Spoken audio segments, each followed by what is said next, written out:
Welcome to The Liberal Way, a series where we will discuss what the liberal way for dealing with various cultural and social controversies should look like. I think this is needed because too many people have lost sight of what the proper liberal way is. In this episode, I want to examine the issue of free speech from a liberal perspective. At first glance, there appears to be nothing much to say.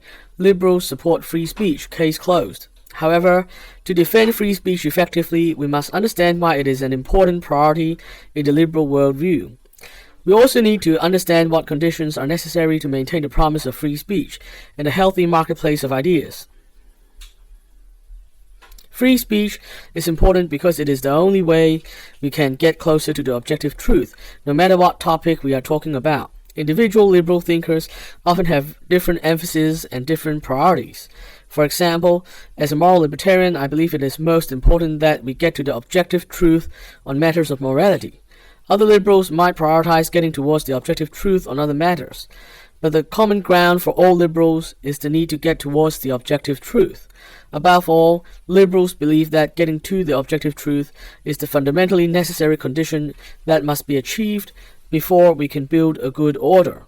An order that is not based on the objective truth would inevitably be unjust, inefficient, and potentially harmful. The promise of free speech can only be maintained if speech will not lead to illiberal consequences. People should be allowed to freely explore ideas and viewpoints, knowing that it will not lead to actually oppressive consequences enforced by state power. This is why liberals must firmly oppose using state power to wage the culture wars, which inevitably includes coercing acceptance and obedience towards a particular viewpoint in contentious moral debates. There can be no compromise at all on this principle, because if we allow even the slightest bit of illiberalism, we would have set a precedent that destroys the promise of free speech, and fundamentally compromises our argument against the postmodernist speech is power worldview. On the other hand, liberals should insist on separating speech and political action. Postmodernism has overemphasized the power in speech and discourse, which has been detrimental to free speech. I think we can turn this around by telling people to focus on where the power actually lies, i.e. the politicians who make the laws.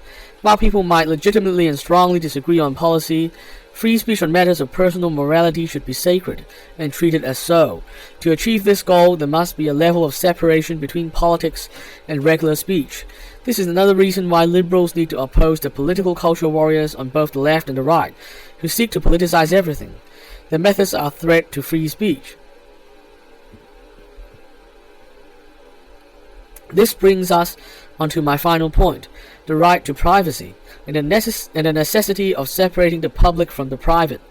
Culture warriors on both the left and the right often seek to enlarge the public sphere and diminish the private, by claiming almost everything as part of either a system of oppression or the common good. This would lead to enforced conformity, which liberal thinkers going back to John Stuart Mill have long warned about. This is why we should, in principle, defend individual freedom against overly broad claims of the common good, especially where this so-called common good isn't agreed to universally.